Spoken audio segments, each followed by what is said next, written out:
Okay, so we're having a public hearing on repair reserves, spending for HVAC repairs. Yep, as we've talked about many times, the need to replace a specific unit on top of this library. The fleet this year, it's been an older one. It was from 2000, I believe it was installed, so it's hit its useful life.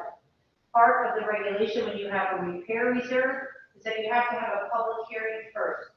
And it's just to get input on the community, what you're doing. We are looking at replacing that air handling unit. I want to start that process today because the lead time to get a air conditioning unit is approximately 54 weeks. So right now we have fixed it. It's not leaking as we speak, but I'm going to start. We have gotten some pricing, so I'm going to give you an idea where that pricing will come in. They go from the low end of $27,000 to replace that unit, and that includes using a crane to get it on the roof, get it off the roof, all those things, and as high as $52,000.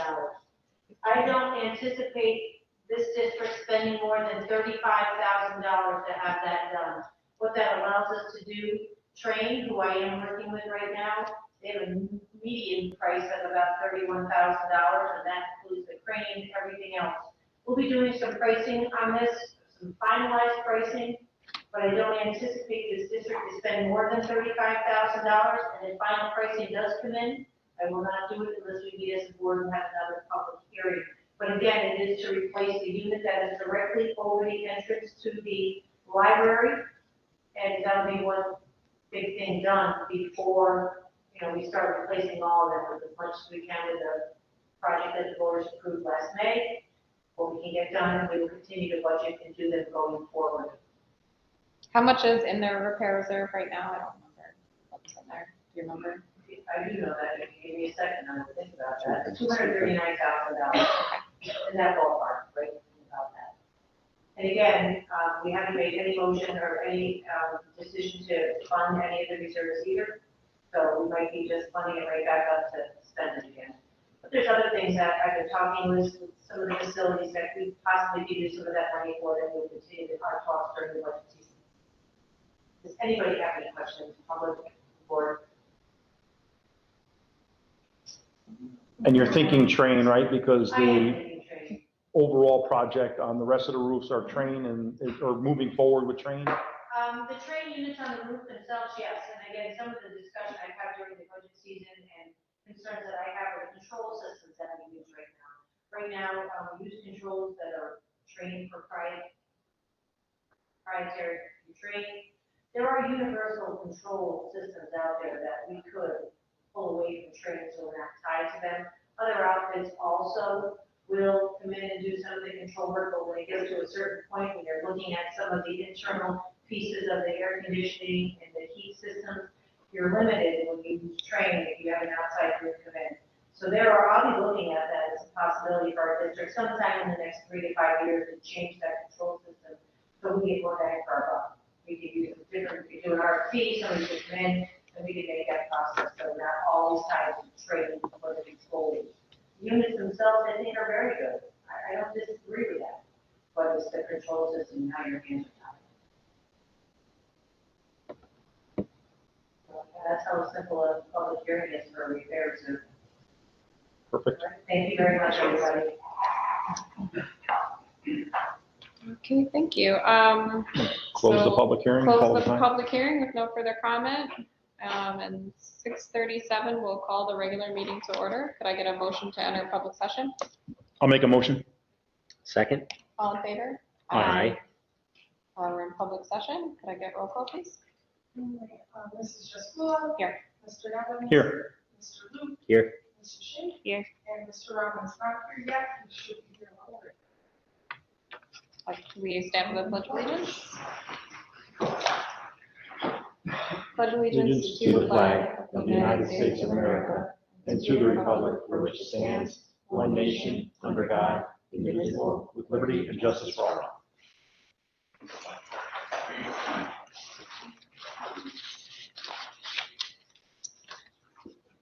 Comments from the public on agenda items. Just a reminder for those members of the public in attendance, this is one of 2 opportunities afforded to the public to comment on or inquire about agenda items. Members of the public also have an opportunity at the end of the evening's agenda to comment on matters not formally noted on the agenda. Appreciate everyone's cooperation. Does anybody in person have anything, any comments? Do we have anyone online?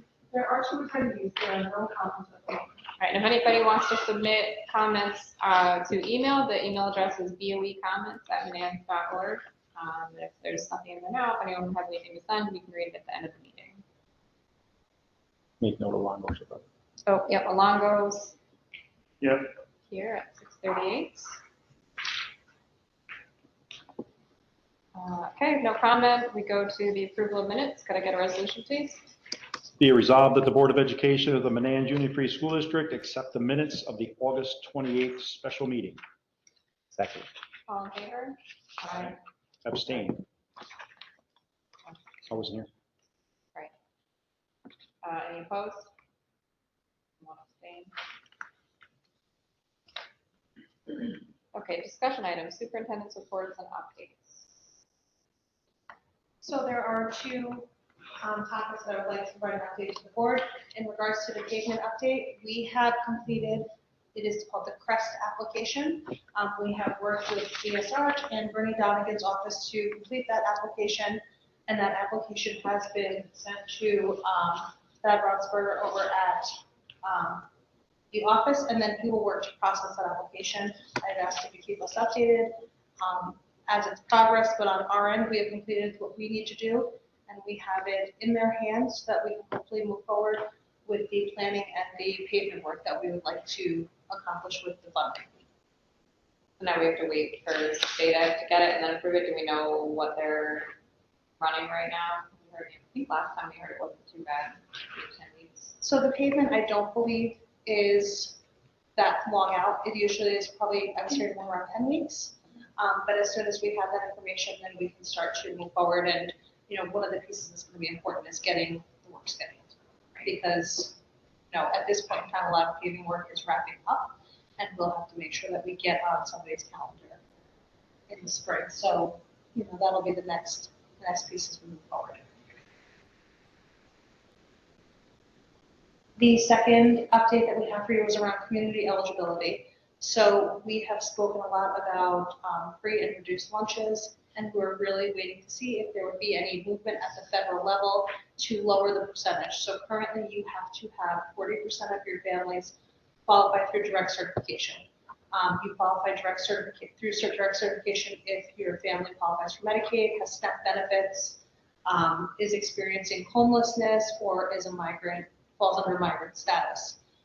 Our percentage ranges right around 39 to 38%, right in that area. There was no movement currently at the federal level. The due date had been pushed out to August 31st. August 31st came and went, and we still did not make the percentage threshold that we needed to make. And part of the application process is if you don't hit 40%, you cannot move forward in the application. It's a hard stop if you have anything less than 40%, so you can't progress in the application at all. And we have not been able to make it over and make it to the 40% threshold. We will continue, I believe, on our ends, advocacy. There is some talk that possibly in the spring there will be some movement, but we will continue to monitor it. And if any opportunities open or develop for us to apply for that money, I will absolutely be in touch. But at this point in time, we just simply don't have the ability to apply for community eligibility. What we will continue to do is get the applications in families' hands and encourage families to apply, because even if you don't qualify for direct certification, you can apply through the application process. So we will encourage families to do that. It is something that every family is given upon registration through Mrs. Mentally. We continue to work closely with Mrs. Doherty or McCahill to ensure that any families who are experiencing any kind of food insecurity have access to our backpack program. So we will continue to work and support families. And I will also say publicly that we will not have a child hungry in school. Whether they can afford to pay for a meal or not, we will figure that out on our end. We will not have children sit in front of us that are hungry. I would like us to get to a point where we have community eligibility, right? Because that takes away any stigma or any communication that has to happen on the family's end with us. But we will continue to work to know our kids, know our families, and make sure the kids have what they need in the meantime. Thank you, Mrs. Snyder. Okay, that takes us to business matters, non-action items. A warrants. Does anybody have any questions? I did not. All right, then we have non-action items, the claims audit report for July and August. Questions on those?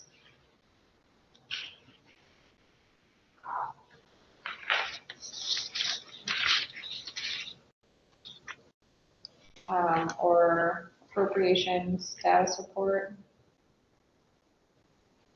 Item C, any questions on that? Still pretty early in the year. I see where this may.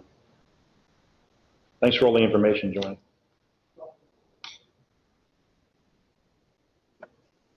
Okay, business matters, action items, treasurer's report. Could I get a resolution, please? Be it resolved that the Board of Education of the Manans Union Free School District approve the treasurer's report for the months of June, July, and August 2023. I second. All in favor? Aye. Opposed? Motion carries. Takes us to action item donations. Could I get a resolution, please? Be it resolved that the Board of Education of the Manans Union Free School District accept the donations as listed in the attached document. Second.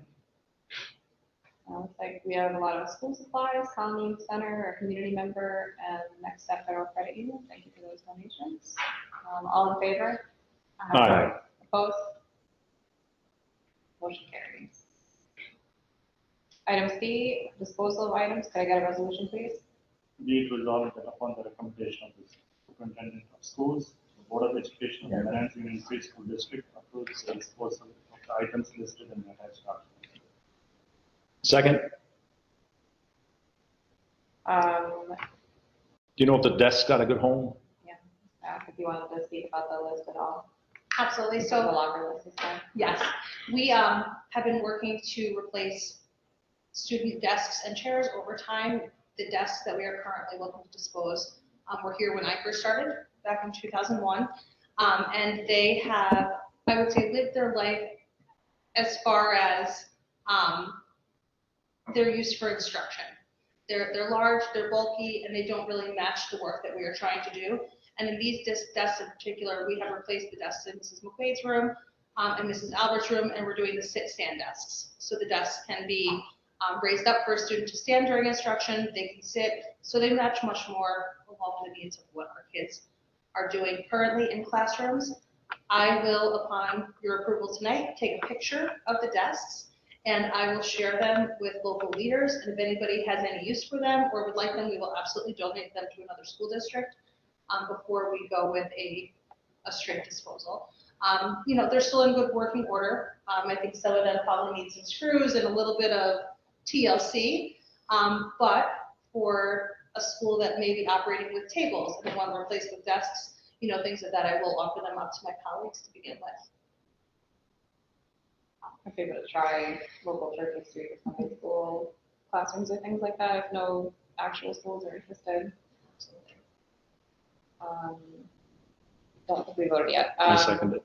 Okay, all in favor? Aye. Aye. Opposed? Motion carries. Takes us to 5 personnel matters. We have a resignation. Before the resignation, I'd like to say that it's for Edward Fisher. He's not leaving us. The resignation is to accept another position at the district. But could I get a resolution, please? Be it resolved that the Manans Union Free School District Board of Education approve the resignation of custodial worker Edward Fisher effective close of business September 11, 2023. Second. All in favor? Aye. Opposed? Motion carries. Unpaid leave of absence, item B. Could I get a resolution, please? Be it resolved that the Board of Be it resolved that the Board of Education of the Manans Union Free School District approve the unpaid leave of absence request for employee Eric Foley effective close of business September 15th, 2023 through on or about December 22nd, 2023. a second. And this is the same, right? Erica's accepting a different position, so, and not leaving the district. All in favor? Aye. Aye. Opposed? Motion carries. Item C, tenure recommendation. Be it resolved that the Board of Education of the Manans Union Free School District grant tenure to Caitlin Kennedy in the elementary education tenure area effective October 6, 2023. Second. All in favor? Aye. Aye. Opposed? Motion carries. Congratulations. Actually, I read the tenure recommendation letter. It's fantastic. Very, very fortunate to have her have tenure at our schools. Congratulations. Personnel agenda, item D. Could I get a resolution, please? Be it resolved that the Board of Education of the Manans Union Free School District approves the personal agenda items A through C. A, instruction appointment, elementary education, Jennifer Huber. B, instruction appointment, long-term special education substitute, Rita Foley. And C, non-instruction appointment, director of building, grounds and equipment, Edward Fisher. I'll second. All in favor? Aye. Opposed? Motion carries. Congratulations to all three of those, especially Ed Fisher, who's in here. Congratulations on your new job. Yeah. So, on tonight's agenda, we have quite a few appointments, and we are incredibly grateful for the staff that we have here. Jennifer Hoobrey is with us tonight. She is our new third grade teacher. She came on the final week of August and has been working incredibly hard to get her classroom ready, get to know our students, and to also introduce herself to families. So welcome to Jennifer, and we are excited to have you as part of our Manans community.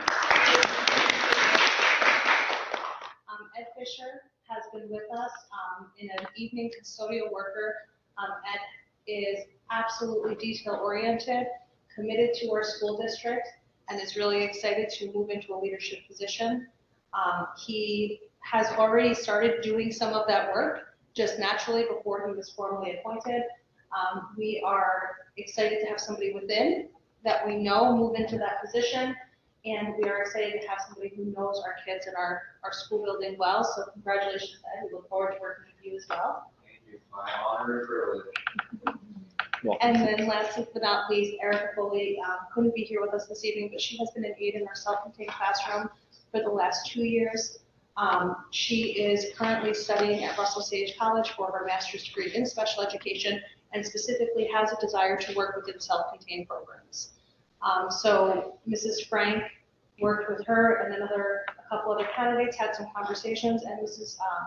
Foley is well positioned to move into that role with the support of her current staff, Mrs. Frank and Mrs. Wiley. She knows our kids, knows our families, is trained in the curriculum that we use within that classroom. So while we work to find a teacher who is fully certified, Mrs. Foley will step into that role and kind of help bridge the gap. I've shared with you, finding self-contained classroom teachers is incredibly challenging, but we are fortunate to have somebody who can, in the interim, step into that role and really continue to make sure our students get what they need while they're with us. And then last but not least, congratulations to Caitlin. I've had the opportunity to work with her for the past 3 years. She is an incredible elementary classroom teacher, is a wonderful addition to our primary group, has really taken a love of literacy and literacy practices and has really gone off and running with that. I'm excited for our school to invest in Caitlin and have her continue to work with our students and families. Thank you so much.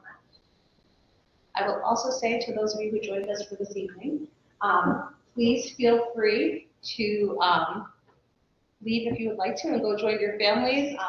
You do not have to remain for the rest of the board meeting. You're welcome to stay, but also please go home and enjoy your families, because I know we'll be back at it before we know it, first thing in the morning. Thank you. Bill, there's a 6 that was added up in the policy meeting. I see here. just want to make sure these are present. We'll do that before CPS. Yeah. Okay, yeah, so there's yeah, it looks like it's not on the online agenda, but we had, It should be. oh, maybe I just, because I have refreshed. Yeah, refresh or something.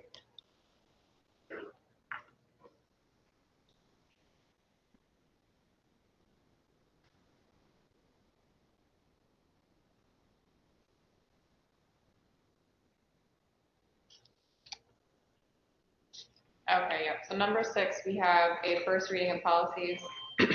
We'll read the resolution and do the second, but before we actually vote on it, I can give you guys a minute. I know this was added last minute. Charlie and I have had a chance to see it, but, for the rest of you, you can take a minute and take a look and see if you have any questions. But go ahead and read the resolution. I don't know whose turn it is.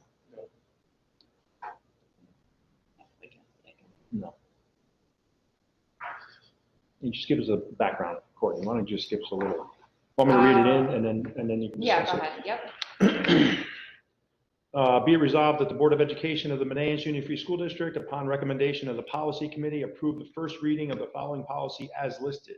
Policy 8834, use of credit cards. Second.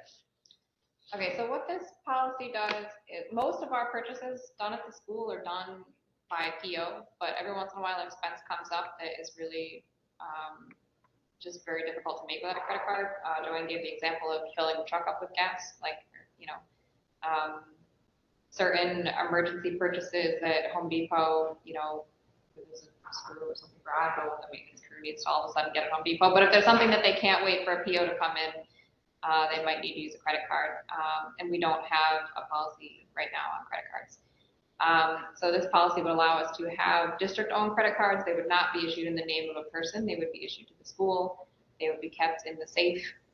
They would only be given after whoever wants to use the credit card fills out a form explaining why. They would not be used for purposes that are not otherwise allowed. The purpose of the credit card is not to subvert our normal purchasing policies. The expenditure would still be reviewed before and after by our business official and still go through the same policy, the same purchasing policy. Does anybody have any questions about it or want to do further review, or are we okay to take it for a first reading? So what the resolution does is just the first reading, which means it's not a final reading. So if anybody had questions or concerns, we'd still have time to look at those before the Would we policy see it as actually a becomes detailed effective. report? Say that again? Would we get a detailed report? But right now, when you get your warrants, you would see it as a payment, and it would list everything that was paid with that. It would be like a monthly. Sure. Just like you have now that the internal auditor would approve, as well as a board member. And for example, right now, some of our vendors, they'll give us an enhanced discount if we purchase with a credit card. And again, that's something that I want to do. If it's a big savings to the district, I would want to do that. And it allows, when there's a conference and there's dinner or something at the hotel room that board members often, we have to deal with when we go on this. But this will allow us to pay for those and no one would have to wait for a reimbursement. And that's what we like to do. And there would be a detailed accounting of it. And I also want to let the board members know that one of the policy committee meetings, they are not going to be distributed to people. They'll be housed in the vault, they'll be kept in the safe, and they'll be, when somebody takes a credit card, they'll be logged in, the date, the purpose, and the estimate of the expense, as well as return to us when they're done with their trip or buying whatever they need. But that's how we see it being used. It'll definitely be controlled. It's not something that I want to go through and pick a tie for 100 different expenses. Are we thinking actual credit card or debit linked to an account? It's one of two things. It's either going to be an actual credit card or it'll be a purchasing card, which is just like that. They're used like that. KeyBank offers one. It's called a purchasing card. They give it to you. It looks like a credit card. You go through a credit application process. And believe it or not, I've been working with KeyBank since February to get this up and running. We're still not 100%, but we are really close. So yes, it'd be just like a credit card, but it would be called a purchasing card. And the same fraud protections? Yep. Yeah. And the same fraud protection, it has limits, you can't exceed certain limits, et cetera, yes. It's not tied to the bank account though. It's a credit line. It's not a. Right, we still It's not a pay debit for card. it, no, it's not an actual debit to our account. That's what, yeah. Nope. Good. I don't want that. Right. Yeah, it doesn't have. It's all for reason. Because sometimes when you rent a car, they don't like a debit card. They always want a credit. Oh, credit card, right. Doesn't have to be a debit card. It has to be a card. I'm not saying you'd have to do this, but there's even other steps you could take. If people were concerned, you can turn off certain like vendors. You could like turn off a liquor store. Oh, no, sorry, this business, it'll automatically like decline. When purchase cards are used, they have all that kind of like stuff that you can turn off, those kinds of things. No. Or keep it on. Nice. No, I don't- Yeah. We'll turn it on. When it comes through on the warrant, though, will it just show payment to Key Bank, or will it show what vendors I don't were? know yet, Courtney, but as soon as I know we're using one and it's going to be on a warrant, we will stop and I will show that to the Board of Education. Exactly what it looks like, so you know what you're looking at. Any other questions? Okay, so we have the motion and the second. All in favor of moving this to a first reading? Aye. Opposed? Motion carries. Okay, then we have item 7, CSE, CPSE recommendations. Could I get a resolution, please? Be it resolved that the Board of Education of the Manans Union Free School District hereby approves the CSE, CPSE recommendations as submitted. And I second. All in favor? Aye. Opposed? Motion carries. Number 8, student matters enrollment update. Looks like we have 281, though I heard there were a few more since probably this was printed. I knew there was one, so I added the ones that I did, there were 2 more since that month. Three. Seventh grade is a very popular place. This year, huh? Interesting. How's our waiting list for pre-K? Has that moved at all, or? That's the same that it has been, there are, but nothing requests. Wasn't sure if some dropped out before the first days of school actually started. Not yet. All right, number 9, administrative updates, principal's comments. Have a little slide showing where And it's attached for, on everyone's. And I didn't bring my laptop today. Yeah, I got I'm that. gonna go sit over there. So as we were returning back to the school year, then Audrey and I sat and kind of thought about what we wanted to convey as our message for the year, you know, our theme and what we were thinking would help kind of summarize what we wanted to see in the staff, with each other, with the kids, and this quote really like stuck out to us as something that we wanted to kind of hold on to. Alone we can do so little, together we can do so much.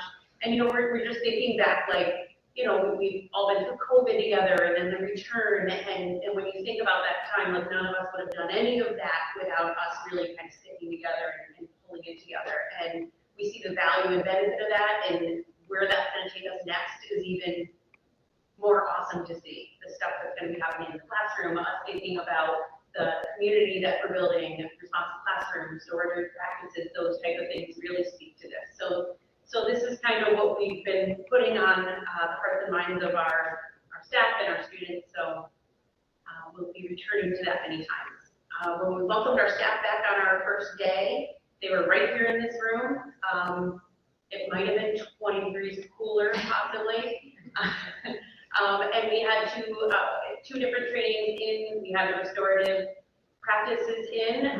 The lady on the right, Heather, and then another woman was with her, and we did about a half a day plus of restorative. And I know that goes right along with our strategic plan. And our teachers were introduced, our staff, not just teachers, were introduced to the idea of restorative and thinking about the relationships and thinking about, you know, what's going on with kids in their lives and in the classroom that could be barriers and why those things might happen. So we spent some time thinking about that. We are not done with that. We just kind of touched the iceberg on that one.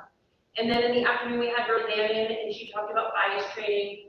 And that was you guys had Roseanne, right? So you were in them. I don't need to tell you much about her.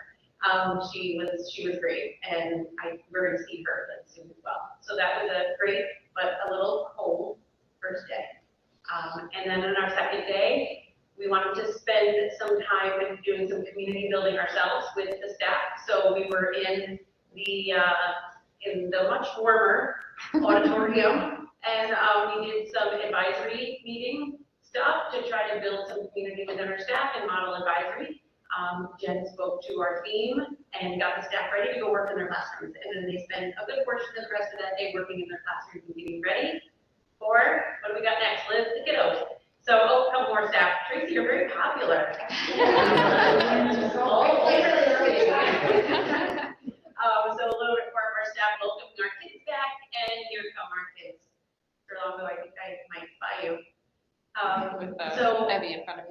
seeing our kids come in, obviously, it was such a highlight, to see their faces. Some of you sent your guys in, right? And you saw them get on a bus or got them out of the car, but it was just great to see the kids return. If you haven't checked out Mr. Catone's videos on Facebook, he's doing a really nice job. A lot of these pictures are his, so I just want to give him the credit. But he's also doing some nice videos of the kids returning and the teachers, and he's doing a nice job kind of putting our word out there. So here's our students coming in. It was just Mr. Longo back in it again.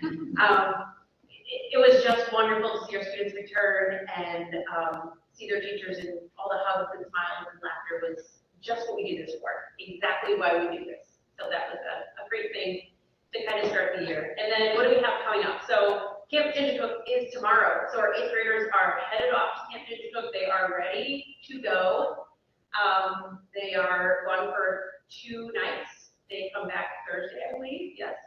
And they are very excited. They're going to do high ropes and hiking and campfires, and they're hoping an advisory today. We talked a little bit about, you know, the expectations and the fun they'll have there. They're praying for rain not destroying their campfire because they're looking forward to that. But there is rain in the forecast, so let's think good thoughts for them so they have some nice weather. Miss Canavo are hoping to get up there at some point during the week to kind of cheer them on and build some community with them as well. Bible bus is coming next week, so I was trying to just grab a couple things that are happening before we see you all again. The Bible bus is brought in by Regeneron, and they come and they park up front, and they have programs for each grade level. So I think we have 2nd through 8th grade is going to be going onto the bus, and it's all hands-on activities. There's homing habitats is one of them, and something about invertebrates, and you know, all types of fun stuff they'll be doing out there. So each class has about an hour out there to do some hands-on learning. The bus will be right out front. It plugs in and parks for a couple days, and the kids get to go out and do some hands-on experiments. And our faculty meetings, we're going to continue our restorative practices work, so we will have them back soon. And then just a reminder, parents meeting on the 21st. Any questions for me? How was your first day? It was absolutely amazing. But I have to say, when all the kindergartners got off, I had like a little moment of, oh my gosh, I hope they don't know where they're going. I don't know where they're going. She was excited. I was super excited, right? I was very excited, but I had that one moment panic of like, oh boy, they're little and they need to get in their room. Well, we got them there, and then Jen and I were saying on day 2, what did we have them in the room? 6.5 minutes from bus to room. So it's like a well-oiled machine. But it was, thank you for asking. It was incredible. Yeah, the first day was well. Yeah, Jen was kind of talking about the range of experience you get here between like the littles and the middle school kids, and how that was kind of new for you. So that's Yes. it's a Yes. fun experience. My dad was asking, how was your day? You know, everyone asked, how was your first day? I said, it was really great. I was in the nurse's office holding a bucket for a pre-care who was like hyperventilating and sick, and I was talking cell phone stuff with middle schoolers. Like, you can't have the cell phone, you know, so there's my range, there's my day. So, and everything in between. Right. So, yeah, it was great. I wouldn't want to have it any other way. Thank you. Thank you. Didn't we have 8th grade used to send a request to the board for Camp Digicook? Do we still fund that, or is that an entire PTA funded med thing now? So it is funded primarily through PTA, the Brooks Barbecue, and then any students who are experiencing financial hardship. We ensure that the rest of their bill is paid. And then there is, you know, for some families, there is a piece of the cost that they share, but we make sure that finances are not a piece or a part of that decision if kids get to go or not. Good. What does it cost to go? I would have to check. It went up quite a bit from pre-COVID, just based on, you know, costs and food, and you know, they feed them a couple of meals. I would have to look, but when we first got the bill, Mr. Herman came. I was like, oh. And then Mr. Herman did, you know, Camp Digicook has always been a great partner to us. He and spoke to them and talked a little bit about the pricing changes, where could they meet us and make sure that it was still something that we could fiscally do for our students. And we were able to get there. I will pull the information and I will send it up to you. Absolutely. Does he have plans for this year to try and add like an extra fundraising thing for next year, maybe? So there's 17 this year, and there's 35 maybe next year, right? Yes, So- exactly. So we, we will absolutely look into our options, if the per student continues, and, the fundraising piece, the selling of the barbecue tickets really does offset. If students sell their minimum barbecue tickets and the PTA fundraiser, the way that it works, it usually covers the cost for the students.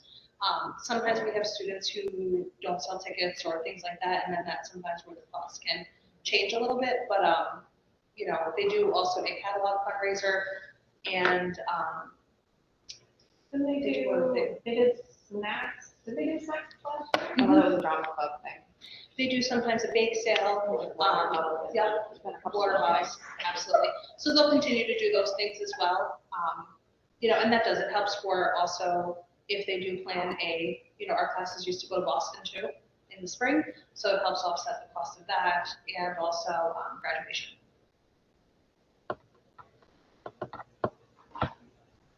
Cool. Okay, that brings us, let's see, we've also got clubs and sports on the list for principals' comments. Was there something you want to say about clubs and sports, or is that just on there from last week maybe? The last, meeting? I can speak to that one. Okay, absolutely. Go Well, ahead. the clubs are starting this week. Yep. So we have our clubs, our students were provided with an opportunity to pick their clubs, or at least get in the lottery for the clubs. If there was too many students for any given club, they had a lottery system.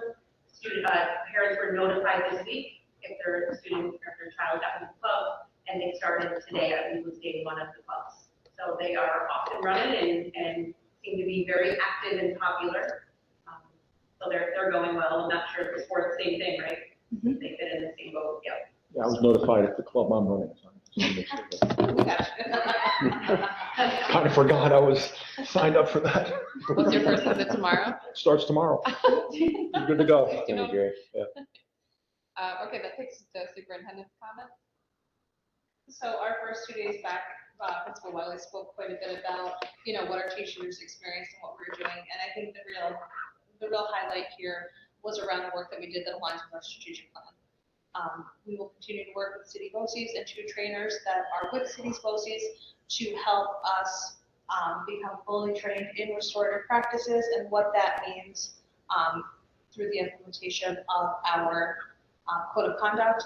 Principal Wiley and I will also work with staff over this time to really understand how it all fits together. How does restorative practices fit with responsive classroom and the bias training that we're doing, and the code of conduct that we have adopted, and really help staff come to find the commonalities and where they overlap, and how the work really is all connected and will further our students' growth, both socially, emotionally, and academically. And then Roseanne was here to do the bias training, the first initial piece of the bias training with our staff. That was about an hour and a half in the afternoon, and she worked closely with staff to just truly understand that bias is something that we all have. It is something that is really around preference and really what it means to understand what biases we have that we have grown up with, and then what does that mean in the school setting, and how does it impact the work that we do. She will also be coming back over the course of the year to continue that work, and we will be looking at things like interrupting biases. We'll be looking at what kids are successful within our system, trend-wise, and what students aren't, and we'll really continue to work through that DEI work.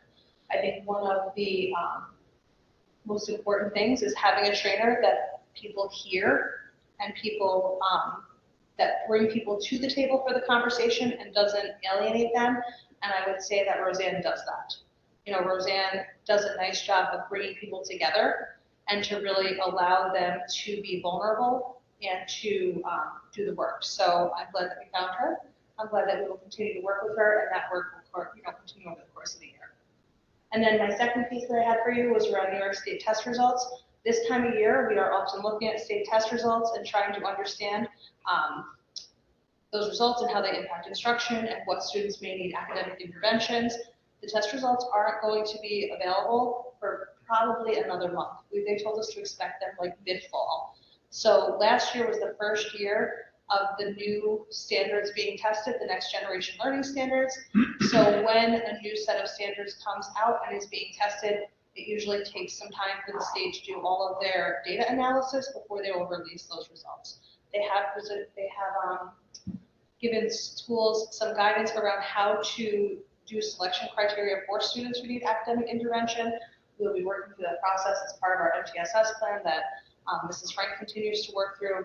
But once we do receive that information, it usually comes in embargoed to begin with, where we can't share the information, and then as soon as we're able to release that, we will get that in teachers' hands. The parent reports will go home to families, and we will use that information to inform instruction. And I will work with Principal Wiley to make sure that you have the same presentation that you've had historically around our state test results. That way you have a good understanding of them, and we can ask any questions and take a look at that from a 30,000 foot level instead of necessarily a student level. So to be continued, that will be coming, and as soon as we have them and that information is in our hands, I will let the board know. Did you say, are we doing the analysis this year of breaking it down into subgroups and looking at that? And that was something we discussed in the past, that's something that would be part of the presentation? Absolutely. Okay. Yes. Some of the subgroups that the state will release, we don't have an N for. So a lot of times they will, have a subgroup of like migrant children. Or there have been years where we haven't had enough children who identify as Hispanic to have information for that.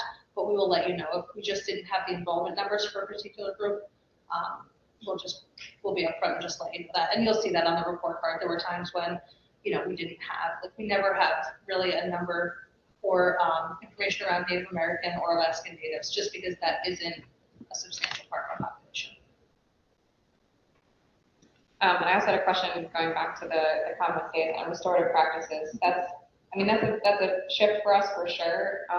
What is the timeline to get from, kind of introducing the topic to, okay, we're using it in all of our classrooms? Is it unclear? Are we hoping that by next year we'll be fully into restorative practices, or do you have an idea of that? Absolutely. So by the end of this school year, our staff will be through the entire training, the initial training, so that will include just kind of the theory and the idea behind restorative practices, the why, and then we will look at the use of circles, and then the use of some of the restorative practices and pieces that we can do to help students repair harm when it inflicts.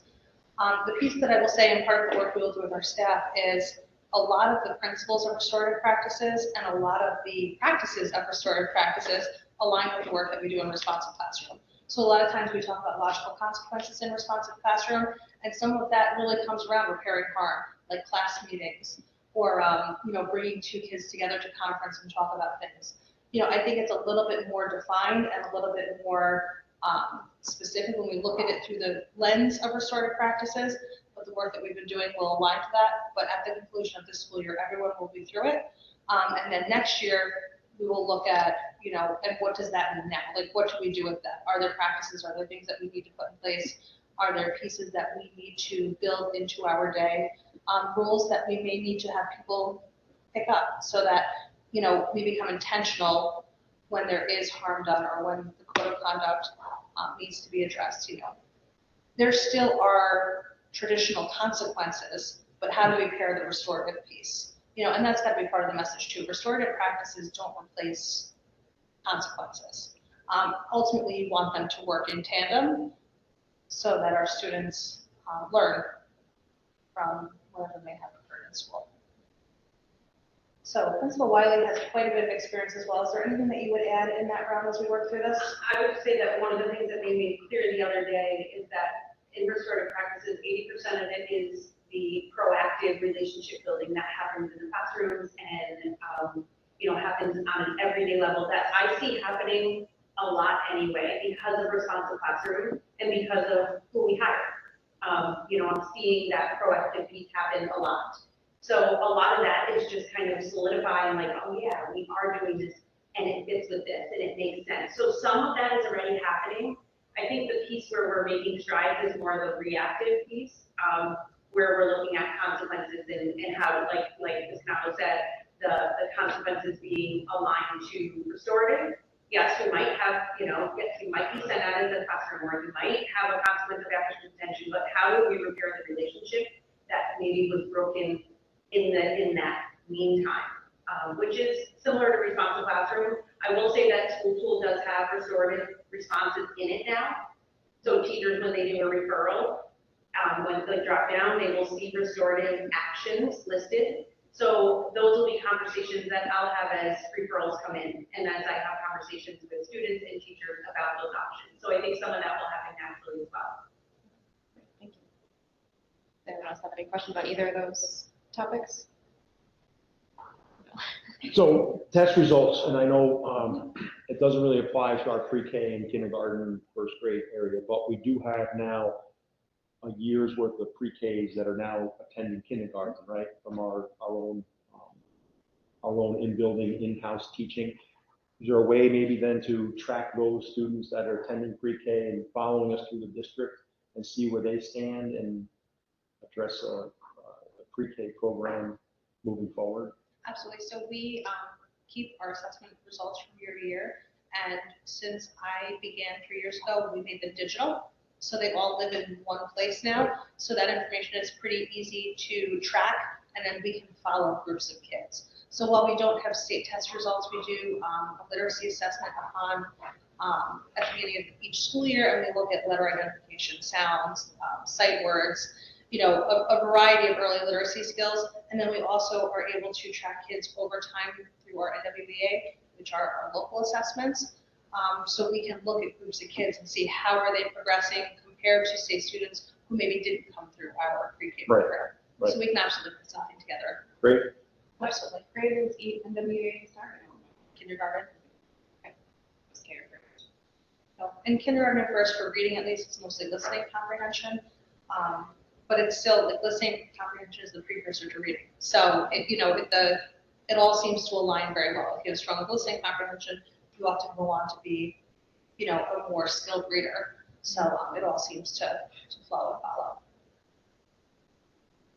That's it. Thank you. You're welcome. Takes us to business manager comments. Now, we have a few today. I wanted to take a moment to draw your attention to the grounds outside. We have taken a lot of work to make the outside of the building look as good as the inside of the building. I do believe it might take us a little bit longer to get there. We are working on it right now. You can notice little things like the trimming of the willow tree out there so kids can't swing out like it's a Tarzan. Oh, it's gonna be so sad. I know that. I'm happy from liability. We're okay with that. And I think that I'd like to give a shout out to the village that came here with their hot packs. They did a lot of work. I still pleased at the relationship we have with them. They came here, they did what we needed.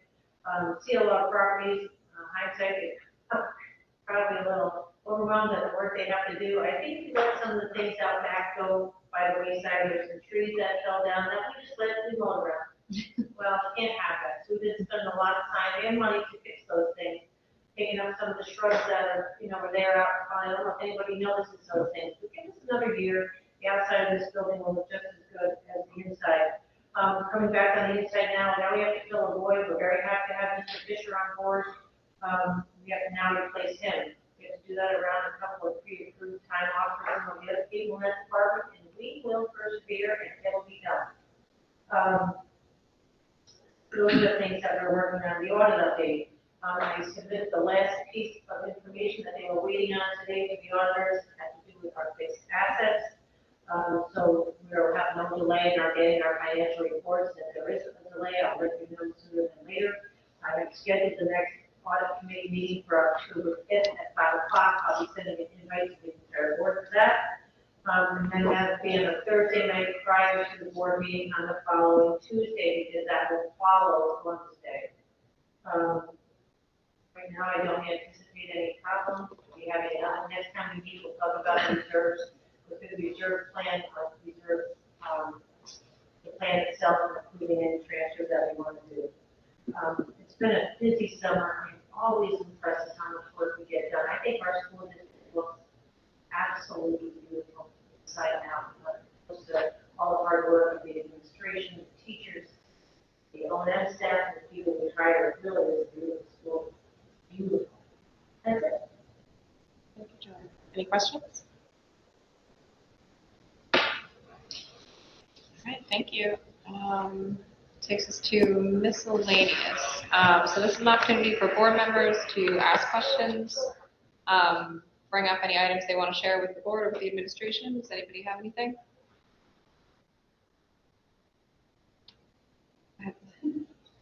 I do. Go ahead.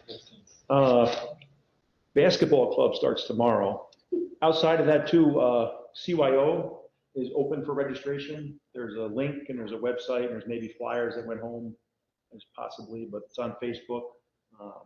We're working very hard to get the website up and active, but there is registration for basketball grades kindergarten through 8. We have a kindergarten to 2nd grade activity, basketball related. I do enjoy the sport, so I'm a big pusher on that. I didn't see, and I missed it, I meant to ask earlier, how did the first few days with the CRO on campus go, and is there any information we can share on that? Absolutely. I think, the kids were excited to see him on the first day of school, both here and, at arrival and within the classrooms. PJ and Officer Stone, myself, and Principal Wiley are working carefully to just kind of understand some of the routines and the things that we will build. Some of the things that he does is he walks the campus daily, inside again, out, looking for any safety issues that may arise. He's at arrival and he's at dismissal each day. He has begun working with a group of 8th graders really around the color guard.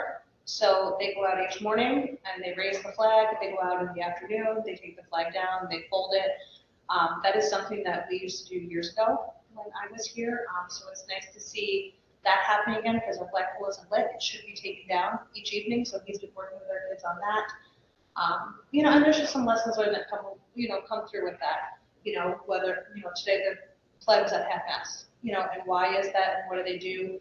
I know he spent some time speaking to classrooms around the flag being at half-mast today and what does that mean developmentally, particularly in middle school, around what 9/11 is and why do we commemorate that with the flag. He's present, his office is downstairs in the middle school, so that way there's just natural interactions that occur with our middle schoolers. But I would say he is just as often up here with our little guys. So I think overall it's going well. We will continue to work, and with the new addition of a staff member, there are pieces and parts that we have to work out with our support services team, kind of like who does what, and everybody has to understand each other's roles. And then Principal Wiley will be working with that team too to talk about some scenarios. Like when this scenario happens, like where do we all fit in this puzzle? So we will continue that work. We are excited for it. They are continuing to work on what they call a LEAD program. A long time ago, we had the DARE program. It has now transitioned to LEAD. They'll be doing a pretty large training in the area. And PJ and Officer Coleman and a couple of our guys will be participating in that training, so that is something that we can certainly do here. They took the DARE program and they made it bigger. It's more handled, it's drugs and alcohol and cyberbullying and, safety awareness and safety care. So we've been working on that with them. So I think it's off and running.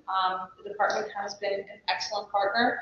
We have some standing meetings just to kind of talk about things as this is new with Sergeant Schwecke and just really be able to ensure that we are able to make this position be everything that we wanted it to be and to keep it on track to be positive. Yeah, great. A lot of work went behind that, and it's good to hear that the first few days are good, positive. Yes, Definitely. One last thing, I attended an IDA meeting this evening with the town of Colony regarding a pilot program that was happening at 35 Broadway, but I have no information to report as they tabled the public comment meeting until possibly October 23rd, but we'll get more information on that. Yeah, for the rest of, there's several pilots that they're talking about coming potentially on board that would affect our ability to raise taxes for the school, quite frankly. obviously. So, Yep. you know, they affect us. So Bill was gonna go represent the district interests, for one of the new pilots, that might be coming on. That we at least want to get information about, make sure that we understand what the implications are going to be. We don't get a say, unfortunately, in whether or not they happen, but we at least want to know, you know, what those impacts are going to be to the district. So we'll, you know, Liz and Joanne and Bill and everybody will keep us informed, and so that we know what happens and when it happens. See what happens in October. I have a miscellaneous comment, I guess. I was just wondering if there's been any recent talk or thought of any sort of refresh or anything to the big kids playground over there. If there was any thought of, like, I don't know, changing a couple things out or anything at all. I'm just curious. So I think it's something that we often talk about, you know, when that playground was initially planned, it's when we technically had a recess coach. And I will say the big hit at recess at the time was kickball. Yeah. And they used to take down the tennis court nets and they would play kickball and the post became first and third base. So a big piece of that was creating a kickball field. But I will say, I feel like times have swung a little bit and kickball isn't as big as it used to be. So, It you is in the know, village. it's- Only for adults. It is, there's a huge court. Only because nobody can hit a ball. Bill always would do So baseball. here's the thing, for the adults, we have the perfect spot for you. You can have a fence and like a backdrop so the ball can't get past you. You know, so I think, you know, often I can say a lot of the kids are out there, they want to play soccer, they want to do different kinds of sports. So, you know, I think it's something that we have to look at. Our teachers, make sure that we have balls and things out there for them, but, you know, there's not a whole lot out there. So I think it is something that we have to look at. You know, our third graders are often asking their teachers to bring them down to this playground because there's just more to do. Yeah, more equipment. So, you know, I think it's something that we should look at over time. And so it's something that we'll have to be thoughtful either around fundraising or budgeting or those kinds of things because it's expensive. Funding is different, right? It's not like a building project where you can't hold it into a building project, right? It's outside grounds and that's like different rules and stuff. I don't Funding believe is so weird. that you can playground is big enough. Right. I don't know that for a fact. I think that's true. I think I remembered hearing that when you guys. Yeah, were we were talking about the track, putting a track in the back, and there was no aid back on that, or the aid was only.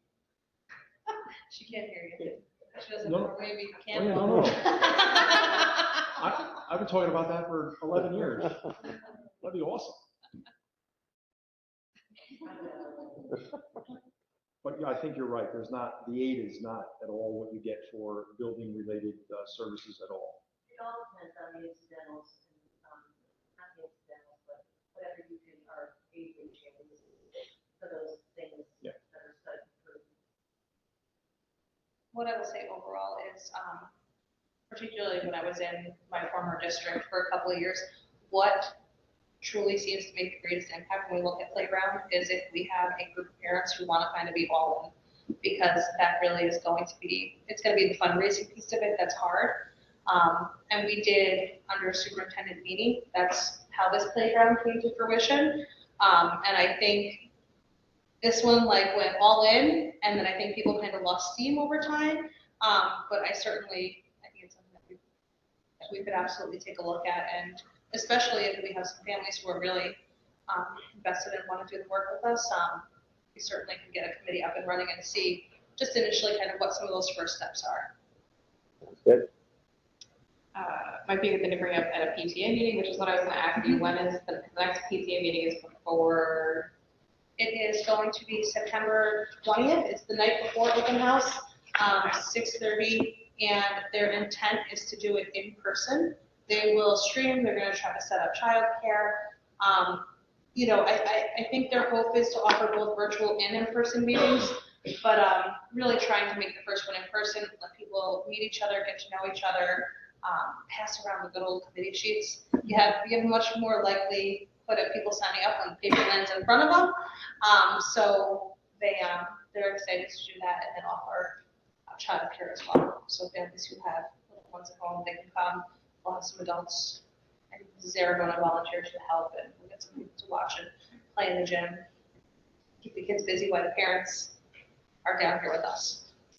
And if I could put in a pitch for them to give them a couple of minutes at back to school night, even if you have the president stand up and say, this is who I am, and, you know, they could have forms for people to join, forms, you know, if they have a table, an open house, and if they have a couple minutes to talk, it goes a big way in helping get people signed up at the beginning of the year that might be interested in volunteering. Don't you usually have a table in front of the gym or set up by the I gym don't with remember if forms? they did and- last year. I feel like it was kind of like a last minute. Did they have one last year? Okay. I think, right, they were there, but they didn't talk. That was the problem last year. They didn't, like, Speak and get they them. didn't speak, right, at that intro when you guys do your hi everybody. Tell them the benefit of being a PTA member. Bless you. Right. Anyone else have any miscellaneous?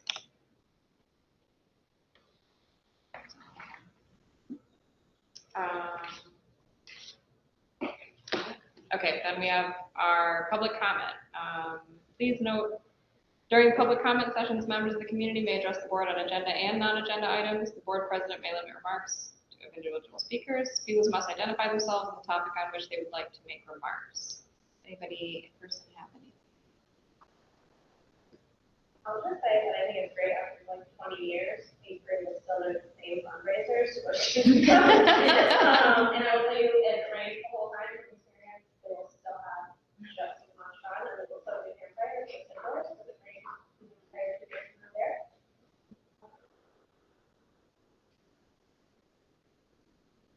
That wasn't 20 years ago. You're not that old. You're no way. Liz, Is there anybody have anybody one? Okay. Oh, sorry, go ahead. You're fine.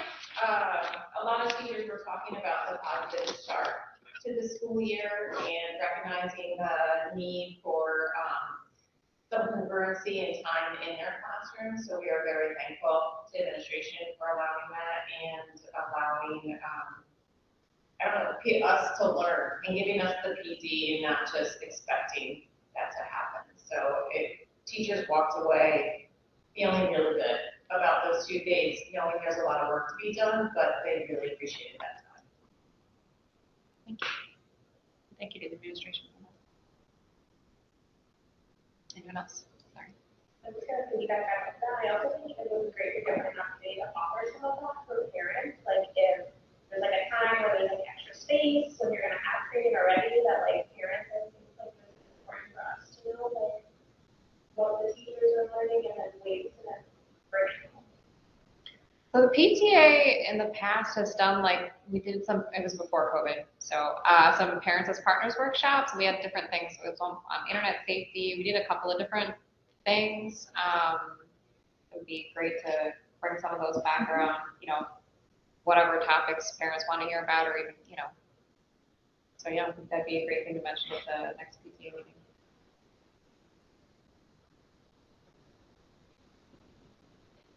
I just noticed those tables are stars.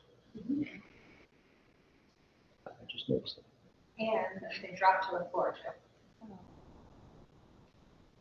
Kids to sit up. Little people. Perfect. Yep. All right, sorry. Any other public comment? Okay, could I get a motion to adjourn, please? I'll make a motion. Second. All in favor? Aye. Aye. Opposed? Motion carries. We are adjourned. Thank you. Thank you.